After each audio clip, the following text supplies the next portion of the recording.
bolehkah dimakamkan dengan menggunakan peti? Hal yasihhu dafnu fit tabut, bolehkah memakamkan jenazah dengan menggunakan peti?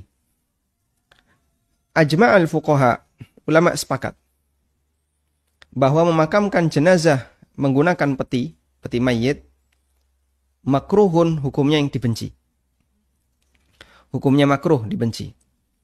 Wala yusta'malu illa fi halatil udhri faqat, sehingga tidak boleh digunakan peti untuk pemakaman jenazah illa fi halatil udhri faqat, kecuali dalam kondisi udhur, kecuali jika ada udhur. Wa'tamadu fi dzalika ala annahu lam yasihha anna ahadan fi zamanin nabi sallallahu alaihi wasallam au anna an-nabiy sallallahu alaihi wasallam nafsahu qad dufina fit tabut, karena tidak ada satupun di zaman Nabi SAW, tidak ada satupun sahabat di zaman Nabi SAW, termasuk Rasulullah SAW sendiri, ketika mereka dimakamkan, mereka dimasukkan ke dalam peti. Bahkan, balkanu yudha'una ala turab, tapi mereka diletakkan di tanah sebagaimana jenazah normal.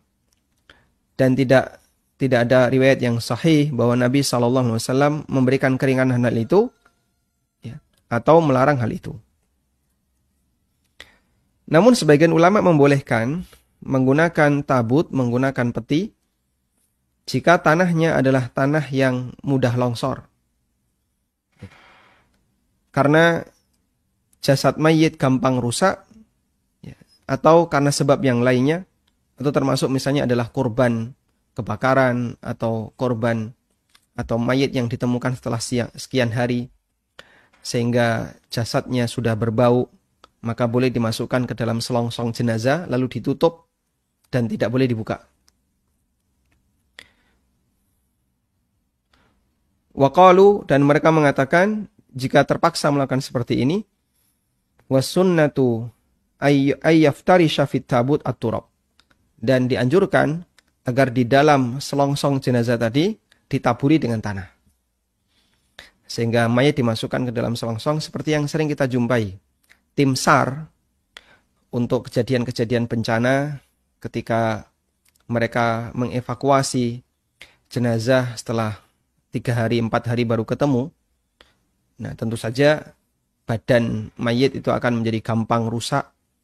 Ketika ditarik mungkin tangannya bisa putus, apalagi berbau, dan itu bisa memberikan madarat bagi yang hidup. Maka diperbolehkan ketika ketemu langsung dimasukkan ke dalam selongsong, dan ketika dimasukkan ke dalam selongsong jenazah dianjurkan untuk dikasih tanah. Sehingga dalam selongsong itu ada jenazah plus ada tanah. Wa alaihi, karena itulah jika pemerintah negeri kafir mewajibkan agar setiap mayit dimakamkan di atas atau dimakamkan di dalam kotak, di dalam peti, baik kayu maupun besi, maka diperbolehkan lil udhri, karena ada uzur dalam hal ini, ya, disebabkan karena paksaan dari pemerintah. Seperti di sebagian negara, mereka tidak membolehkan mayit itu dimakamkan dengan kondisi normal, karena dikhawatirkan mencemari tanah mereka. Sehingga boleh memakamkan mayit, tapi syaratnya harus di dalam peti. Maka kalau itu terpaksa harus dilakukan, diperbolehkan, dan kemudian dikasih tanah di dalam peti itu. Sehingga dia ketika dimakamkan, di dalam peti itu dikasih beberapa tanah. Wallahu a'lam.